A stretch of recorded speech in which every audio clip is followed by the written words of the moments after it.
الوداع ہوئی آئی مجھے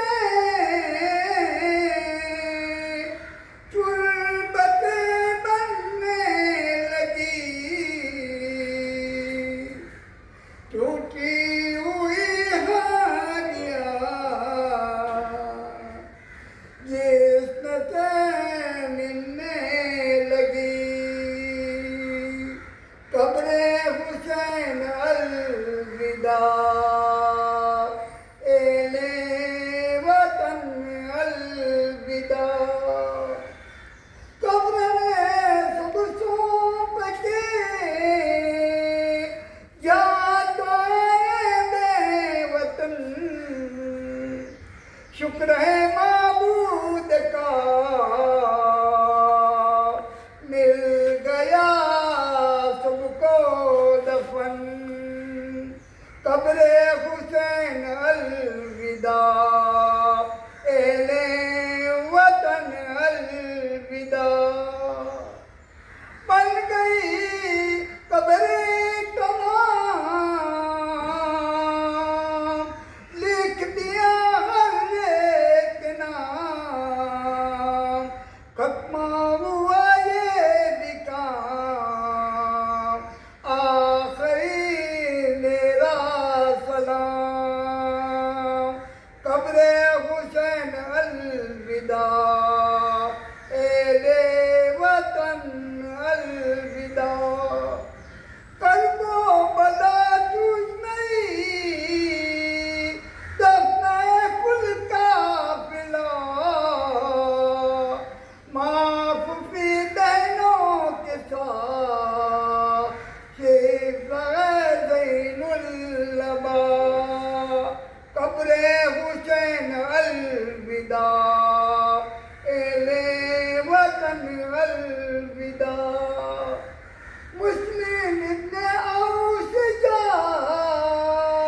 میرے بہادر حبیب آپ نے میرا سلام یاد آئے بے نصیب قبر حسین الوداع اہل وطن الوداع لارس جنت میں آئے خوب کیا تم نے نام ہورے دلاور میرے آپ پر میرا سلام قبر حسین الوداع اہل وطن الوداع میرے بہادر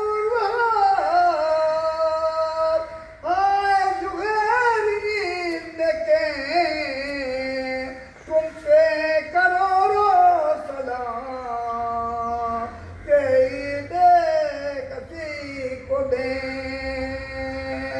قبر حسین الوداع اہل وطن الوداع قاسم گل پیرہن جاتی ہے یہ دلہن اپنی ودا کا نغائے دے سکی تم کو کفن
مشتعل الوداع قبر حسين الوداع اهل وطن الوداع اکبر عاشق کو روک لے اپنی زبان لیس آبی کا رونے لگا آسمان قبر حسین الوداع اہل وطن الوداع سید سجاد کا سائے سکن الوداع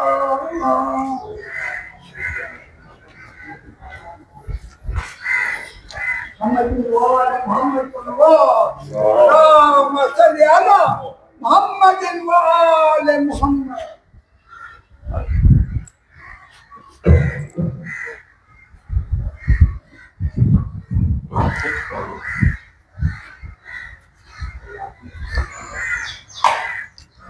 لا حول ولا قوة إلا بالله العلي العظيم. أعوذ بالله السميع العليم من الشيطان اللعين الرجيم. بسم الله الرحمن الرحيم. الحمد لله رب العالمين. الحمد لله كما هو أهله، والصلاة والسلام على أشرف الأنبياء والمرسلين وخاتم النبيين مولانا أبو القاسم محمد صلوات.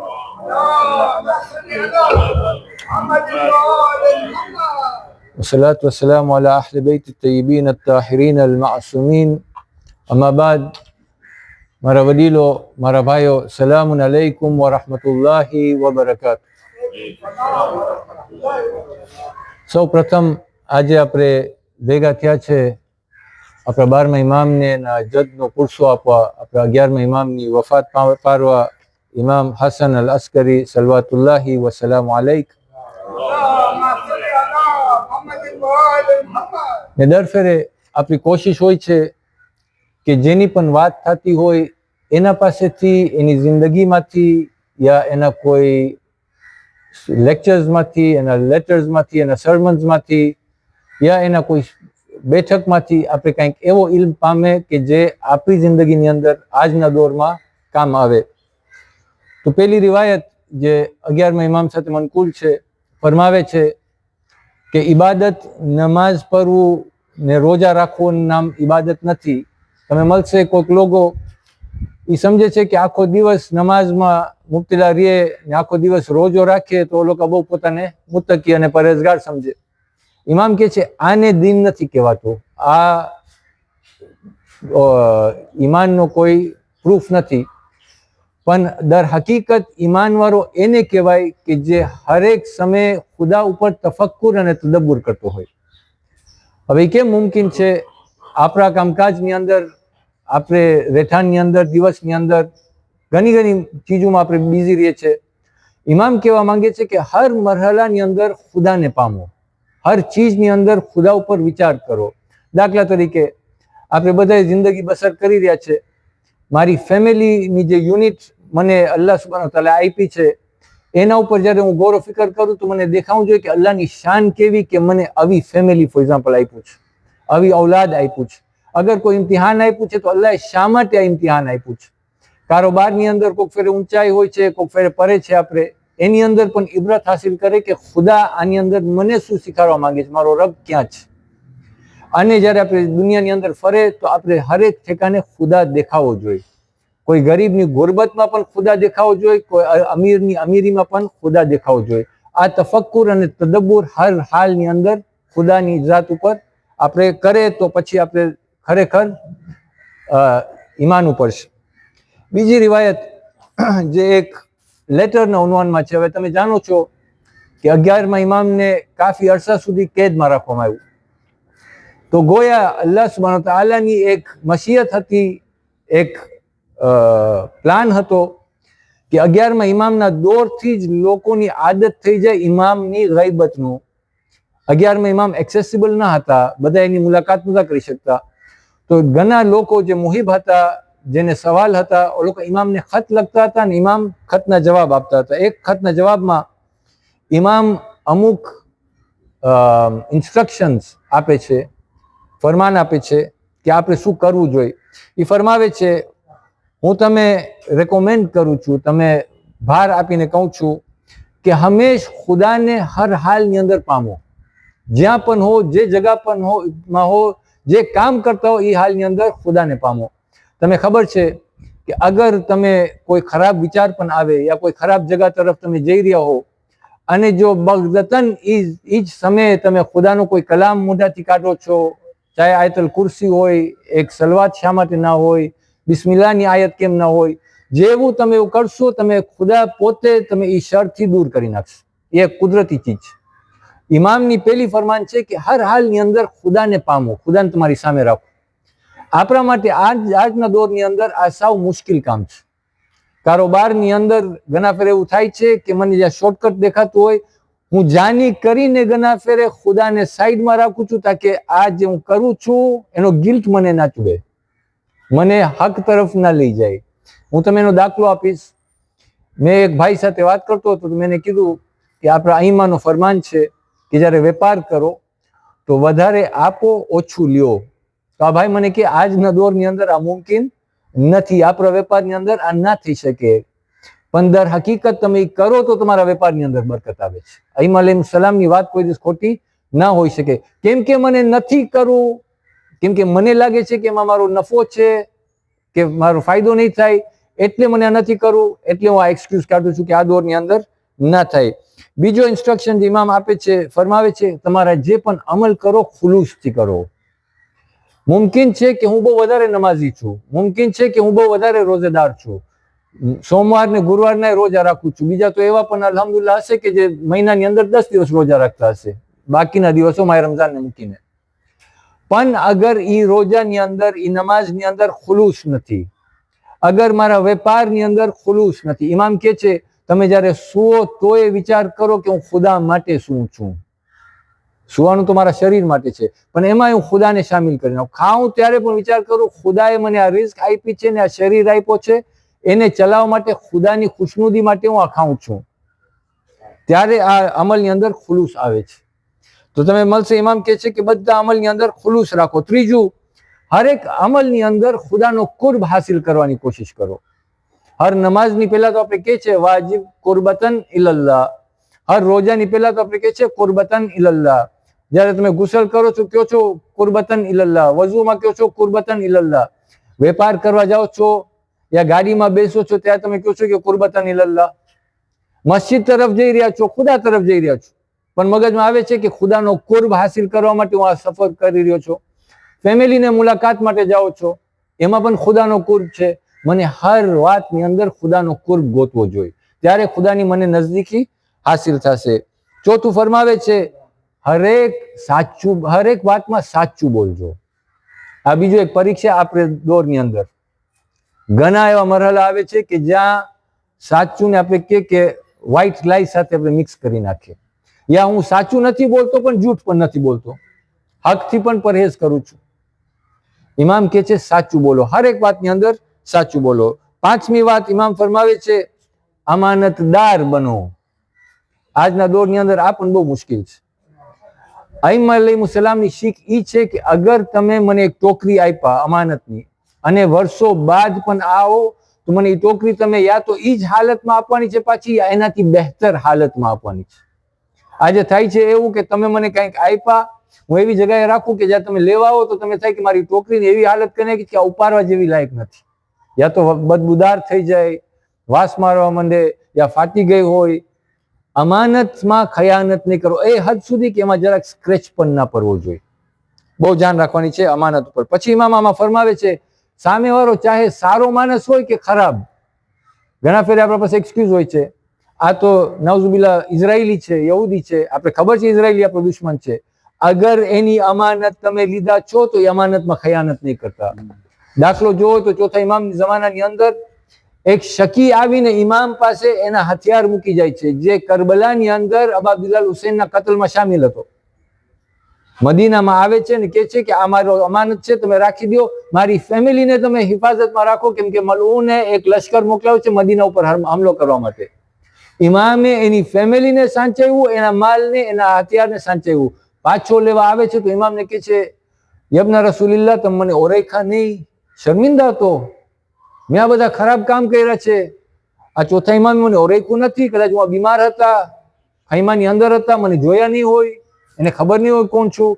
ઇમામ કહે છે, હું તને ઓળખું છું ને તારા હરેક કામને જાણું છું જે તું કર્યો છું. પણ અમે અમારા જજે શીખાયું છે કે જ્યારે કોઈ આવીને અમાનત દઈ જાય, એ અમાનત એની સહી સલામત રાખો અને પાછી સહી સલામત વારો. મારા દોરની અંદર આપણે બિઝનેસમાં યા કામ કરે છે, એ કામ એક અમાનત છે. મારો માલિક જે મારી નોકરીમાં જે મારો માલિક છે, જે મેનેજર છે, જે બોસ છે, જે ઓનર છે, એ મને આ અમાનત આપ્યો છે, એ ઓફિસ કે કામમાં એનો ખુલૂસથી કામ કરવાનું. અગર અમાનતમાં ખયાનત કરવાનો વિચાર છે, બહેતર છે હું કામ મૂકી દઉં. પણ અગર એ કામમાં હું ખયાનત કરું છું તો મારા માટે સારું નથી. ઇમામ કે છે અમાનતમાં કદે ખયાનત નહીં કરતા. પછી છઠ્ઠો ઇમામ ફરમાવે છે, તમારા સુજૂદ વધારો. સજદામાં ઘણા ફેર સજદે શુકર કરવા માટે પણ મારા પાસે સમય નથી. નમાઝ જેવી ખતમ થઈ, ઊભો થઈને સફમાંથી ભાગી ગયો, મુસલ્લા ઉપરથી નીકળી ગયો, કાં કોઈ પ્રોગ્રામ છે, ક્યાંક અર્જન્ટલી જાઉં છે. ઇમામ કે છે તમારા સજદાઓને વધારો. જ્યારે ઇન્સાન સજદામાં હોય છે ત્યારે સાવ ખુદાની કરીબ હોય છે. હરેક ઇન્સાનને મુશ્કેલાત હોય છે. સારામાં સારો સમય અને સારીમાં સારી જગા અલ્લાહ સુબ્હાનહુ તઆલા પાસેથી માંગવાનું સજદાની હાલત છે. ઇમામ કે સજદાઓને વધારો. સાતમી વાત, તમારા પાડોશી સાથે સારા સુલુક રાખો. પછી ઇમામ ફરમાવે છે કે આ ઉસૂલ ઉપર રસૂલે ખુદાએ આ દીનને બરકરાર કર્યું છે. રસૂલે ખુદાએ કુરાનના બલબૂતા ઉપર દીનને કામિલ નથી કર્યો. રસૂલે ખુદાએ અહકામે શરીય ઉપર દીનને કામિલ નથી કર્યું. આ જે અખલાકી વાત છે એના ઉપર દીનને કામિલ કર્યું છે. ઇમામ કહે છે આ તમારા અખલાકને સુધારો, બધું એની જગા ઉપર પડી જશે, બધું દુરુસ્ત થઈ જશે. કેમ કે આગળ પછી ઇમામ ફરમાવે છે આઠમી વાત, તમારા અહેલો અવાલ સાથે રિશ્તાઓ સારા રાખો. આજના દોરની અંદર હું સમજુ છું કે વોટ્સઅપમાં એક મેસેજ મોકલાવી દીધો તો રિશ્તા બરકરાર થઈ ગયા, નહીં. બલકે એક રિવાયત આજે જ મેં વાંચી કે અગર તમે 2 વર્ષનો સફર કરવો પડે તમારા સગાવાળાને મળવા માટે, તો રસૂલે ખુદા અમીરુલ મોમિનીનને કહે છે 2 વર્ષનો સફર પૂરો કર તારા સગાવાળાને મળવા માટે. મુલાકાત કરો. વોટ્સઅપમાં ખાલી મેસેજની વાત નથી. ઇમામ કહે છે સગાઓ સાથે તમારા રિશ્તા બરકરાર રાખો. ઓલોકાના જનાઝામાં શરીક થાઓ. જ્યારે તમારા સગામાં કોઈ બીમાર હોય તો ઓલોકાની મુલાકાત અને અયાદત માટે જાઓ અને ઓલોકાના હુકુક પૂરા કરો. મારો સગો કોઈ તકલીફમાં છે, આખી દુનિયા જાણે છે, હું નથી જાણતો. દુનિયાભરથી સમાચાર આવી જશે કે તારો ફલાણો સગો બીમાર છે, યા મારી હાલતમાં તંગી છે, યા એનો બચ્ચો બીમાર છે. બધાને ખબર છે, મને છેલ્લે ખબર પડે છે, કેમ કે મેં રિશ્તા રાખ્યા જ નથી. અને જયારે ખબર પડે છે તો હું મદદ કરવા પણ ઘણા ફેર તૈયાર નથી હોતો. મદદનો મતલબ એ નથી કે મને ખીચામાં હાથ નાખવાની જરૂર છે. મદદ માટે કાફી છે અગર હું એક ફોન ઉપાડીને ખાલી એને પૂછી જાઉં કે ભાઈ બધું બરાબર છે, હું તારા માટે દુઆ કરું છું, મારા પાસે કાંઈ નથી તને દેવાનું પણ દુઆ દઉં છું તને. એ અલ્ફાઝ ઘણા ફેર એક ઇન્સાનને મોતના હવાલાથી બચાવીને જિંદગી આપી દે છે, અમુક સારા અલ્ફાઝ બોલવાથી. એક બીજી રિવાયત અને છેલ્લી રિવાયત જે 11 ઇમામ મનકુલ છે અને આ ખાસ કબ્રસ્તાનના મુનાસિબતથી હું આવ્યો છું. ઘણા ફેર હું આવી વાતો કરું છું તો લોકો કહે છે તને જ્યારે પણ ચાન્સ મળે છે તો મોતથી અમે બિરાવતો હોય છે. મોત બીવાની ચીજ નથી. મોત અહીંયાથી આસાનીનો રસ્તો છે. અગર દર હકીકત ઇન્સાન મોતને સમજી જાત તો આ જિંદગીને પસંદ ન કરે. એવી જગા તરફ આપણે જઈ રહ્યા છીએ જ્યાં ખુશી ખુશી છે. ઇમામ કહે છે તમે ઓ લોકો બહુ ટૂંકી જિંદગી જીવી રહ્યા છો. નહીં સમજતા કે હું 60-70 વર્ષ માશાલ્લાહ બહુ લાંબી જિંદગી નહીં, આ બહુ ટૂંકો ટાઈમ હતો. કોઈ પણ અહીંયા જે બેઠું છે તમારો આખી જિંદગી મેળવવાની કોશિશ કરો, તમે 2 બુક કે 3 બુક થી વધારે નહીં લખી શકો. અગર લખ્યા તો યા તો 2 પાના લખી શકો તો આખી જિંદગી તમારી લખવા બેસો, તસવ્વુર કરવા બેસો તો અડધી કલાક ઇનફ છે. જવાનીનો દોર, બુટપણ વચલો દોર ને બુટપણનો દોર પતી ગયું. અગર બચપનનો યાદ છે તો બચપનનો દોર. અમુક ચીજો યાદ છે, બાકી તો બધું ફાસ્ટ ફોર્વર્ડમાં વટાઈ ગયું. 60-70 વર્ષ વટાઈ ગયા. ઇમામ કહે છે તમારી જિંદગી બહુ શોર્ટ છે અને તમે બહુ થોડાક દિવસના મહેમાન છો. મોત અચાનકથી આવે છે. સમજતા નહીં કે હું 18 વર્ષનો જવાન છું, 22 વર્ષનો જવાન છું, હજી જિંદગી છે. મોત અચાનકથી આવે છે. પછી ફરમાવે છે, જે પણ સારું વાવશે, whoever sows good, whoever does good in this world will harvest happiness. એને ખુશાલી છે, એને સારું મળશે. એટલે જગા સારી છે જવાની, પણ અહીંયા કઈ કામ કરવું પડશે મને. કોઈ કે મારી આખી જિંદગી વટાઈ ગઈ, મારા પાસે આજે એક પલ પણ કાફી છે. અગર આખી જિંદગીનો ગુનાહનો ઇસ્તગફાર કરો છો તો એક પલ કાફી છે.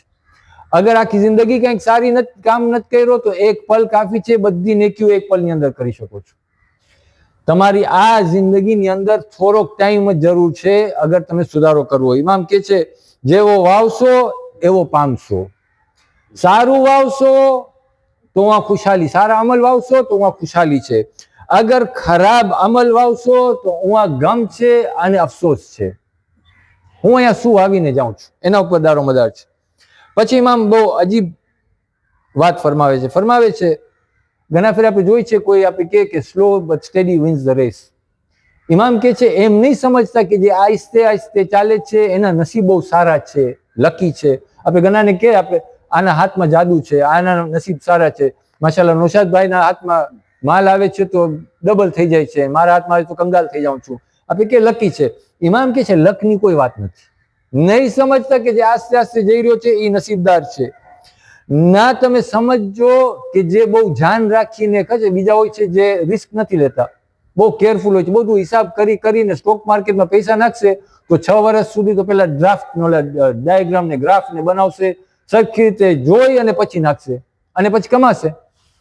ઇમામ કે છે નહીં સમજતા કે જે બહુ એહતિયાત કરીને એની જિંદગી બસર કરી રહ્યો છે તો એને કાંઈ એવું મળ્યું છે જેના કદરમાં લખેલું ના હતું. કહેવાનો મતલબ, ના નસીબ કામ આવે છે આ જિંદગીની અંદર, ના કોઈ એવી ચીજ કામ આવે સિવાય જે કદરમાં લખેલું છે એ જ ઇન્સાનને મળે છે. નસીબની કોઈ વાત નથી. જે આપણા કિસ્મતની કદરની અંદર લખેલું છે. અને ભાઈઓ આના ઉપર ખુલાસો કરી નાખું, કદર કઈ મુકરર કરીને નહોતા લઈને આવ્યા. એક છે જે ખુદાએ, કેમ કે એ આપણી જિંદગીના એક એક ચાલ ચલન જાણે છે એટલે એને પહેલાથી ગોઠવી લીધો કે આની જિંદગીમાં આમ થવાનું, એને આ મળવાનું. અમુક ચીજો છે જે આપણે એખતિયારમાં છે, જે આપણે લૈલતુલ કદર અને બીજા અમાલથી આપણે પોતાની કિસ્મતને મોરવી શકીએ છીએ. ટાઈમ નથી નકો તેના દાખલા તમારી સામે પેશ કરત. પછી ઇમામ ફરમાવે છે, જેને પણ સારું અતા કરવામાં આવ્યું છે દુનિયાની અંદર, એ અલ્લાહ સુબ્હાનહુ વ તઆલા એને અતા કર્યું છે. અલ્લાહ જાણે છે એના કદરમાં શા માટે એને સારું લખ્યું છે. અને એમ નથી કહેતા કે જેને ખરાબ મળ્યું છે, બલકે કે છે અને જેને ખુદાએ ખરાબથી બચાવ્યું છે એને ખુદાએ જાનીને બચાવ્યું છે. ઘણા ફેરે મારા પાસે નથી તો હું સમજુ છું કે મારા માટે શર છે. નહીં, ખુદાએ મને શરથી બચાવ્યું છે એટલે નથી મારા પાસે. એટલે મને આ સમજવાની જરૂર છે કે હું જિંદગીની અંદર એ ચીજોની પાછળ ના ભાગું કે જે દુનિયાવી છે. અગર મારી કિસ્મો કદરમાં છે તો મને મળી જશે, નથી તો એટલામાં જ સંતોષ થાઉં કે જે મને ખુદાએ અતા કર્યું છે, કેમ કે એની અંદર મારા માટે સારું છે. અને જો આ પ્રિન્સિપલ્સ ઉપર આપણે આપણી જિંદગી બસર કરે તો ખરેખર ઇન્સાનની દુનિયામાં પણ બકા છે અને આખિરત પણ કામયાબ છે. સલ્લુ અલા મુહમ્મદ વ આલે મુહમ્મદ.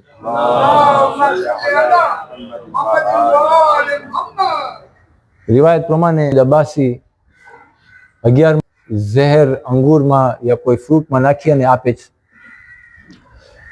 ખબર નહીં કઈ દુશ્મની હતી બનુ અબ્બાસને આપણા ઇમામ અલૈહિસ્સલામ સાથે, પણ એક વાત વાઝે છે, બાદ કરબલા કોઈની હિંમત ન થઈ કે ખુલે આમ એવો વાર કરે કોઈ ઇમામ ઉપર, તો ઝેરના હવાલાથી ઇમામને શહીદ કરવામાં આવ્યો.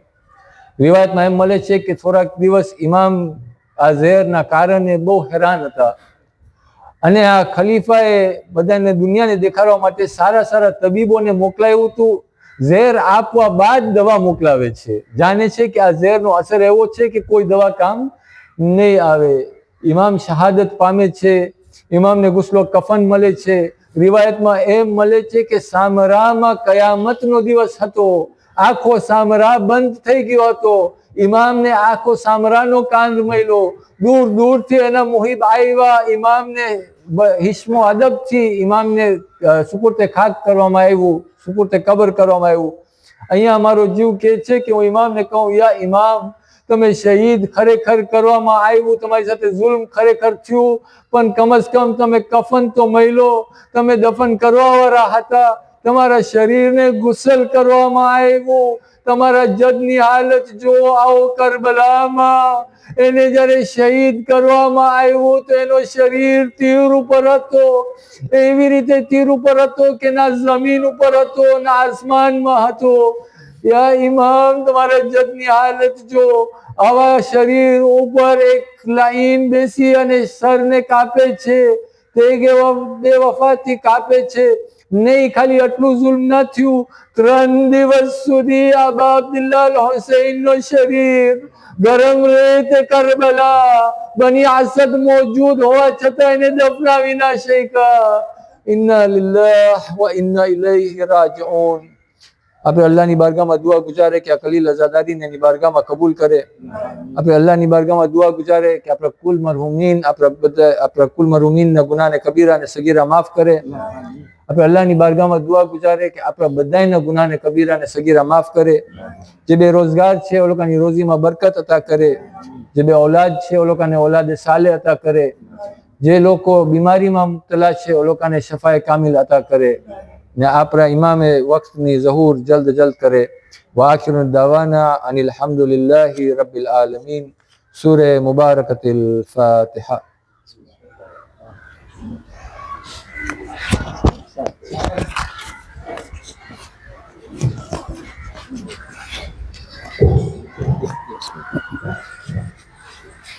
मातम हुसैन कहते थे शाहे ज़मां बाबा हसन अस्करी, कहते थे शाहे ज़मां बाबा हसन अस्करी, हाय ये क्या हो गया बाबा हसन अस्करी.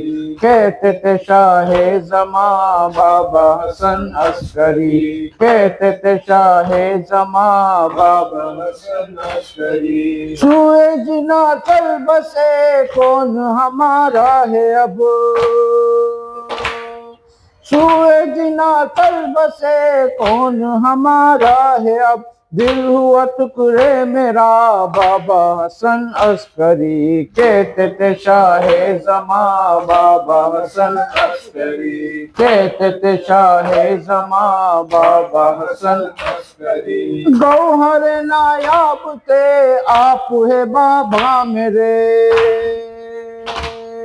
गौहर नायाब थे आप है बाबा मेरे, रोन में क्यों भला बाबा हसन अस्करी. कहते शाहे ज़मां बाबा हसन अस्करी, कहते थे शाहे ज़मां बाबा हसन अस्करी. हर दुरूद और हर सलाम मादरे हुसैन तेरे नाम, हर दुरूद और हर सलाम मादरे हुसैन तेरे नाम.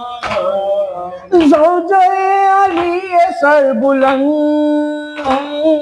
सैयदा अजीम अर्जुमन, जिनके आस्ताने पाक के खुद सियाने अर्श है गुलाम. हर दुरूद और सलाम मादरे हुसैन तेरे नाम, हर दुरूद और सलाम मादरे हुसैन तेरे नाम.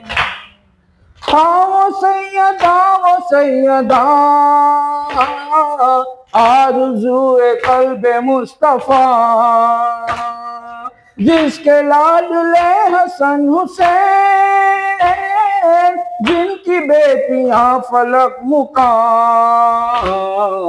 हर दुरूद और सलाम मादरे हुसैन तेरे नाम, हर दुरूद और सलाम मादरे हुसैन तेरे नाम. कट रहा था फर्क शाहिदी, चल रहा था खंजरे लई, ٹی وی آپ دیکھتی رہی لٹ گئے حرم جلے قیام ہر درود اور ہر سلام مادر حسین تیرے نام ہر درود اور ہر سلام خواہر حسین تیرے نام ثانی جناب سیدہ اللہ اللہ آپ کا حوصلہ خوب کی حفاظت حرم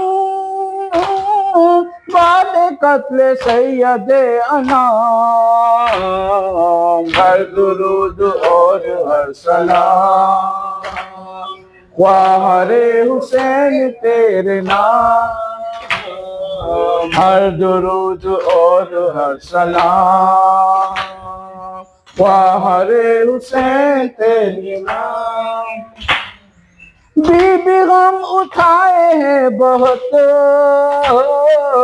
دل پہ داغ کھائے ہیں بہت تجھ پہ اے حسین کی بہن ہو گئی مصیبتیں تمام ہر درود اور ہر سلام خواہر حسین تیرے نام ہر درود اور ہر سلام دختر حسین تیرے نام شمر کبریا کا واسطہ تجھ کو مصطفیٰ کا واسطہ بنت شاہ برہنہ تھی مبتلا غم ہے تشنکام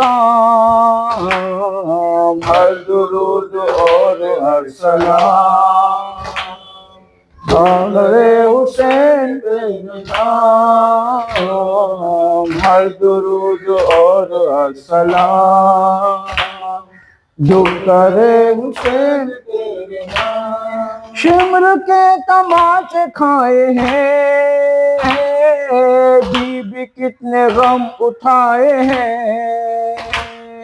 باپ کی جدائی کم نہ تھی تجھ پہ قید کے ستم ختم ہر درود اور ہر سلام دختر حسین تیرے نام ہر درود اور ہر سلام دختر حسین تیرے نام سورۃ المبارکۃ الفاتحہ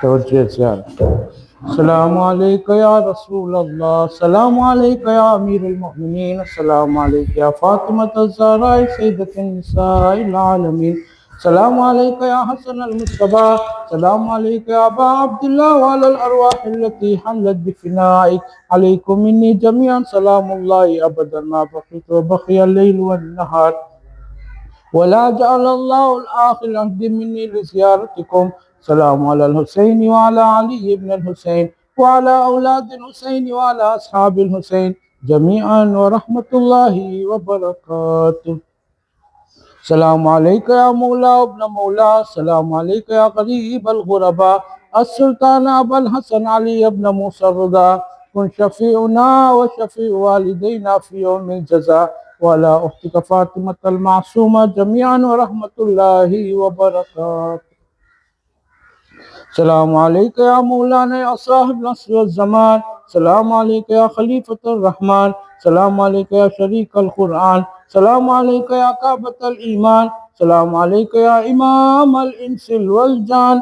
عجل اللہ تعالی فرجک وسہل اللہ تعالی مخرجک وظہورک ورحمت اللہ وبرکاتہ اللهم صل على محمد وآل محمد وعجل فرجه لبيك يا حسين لبيك يا حسين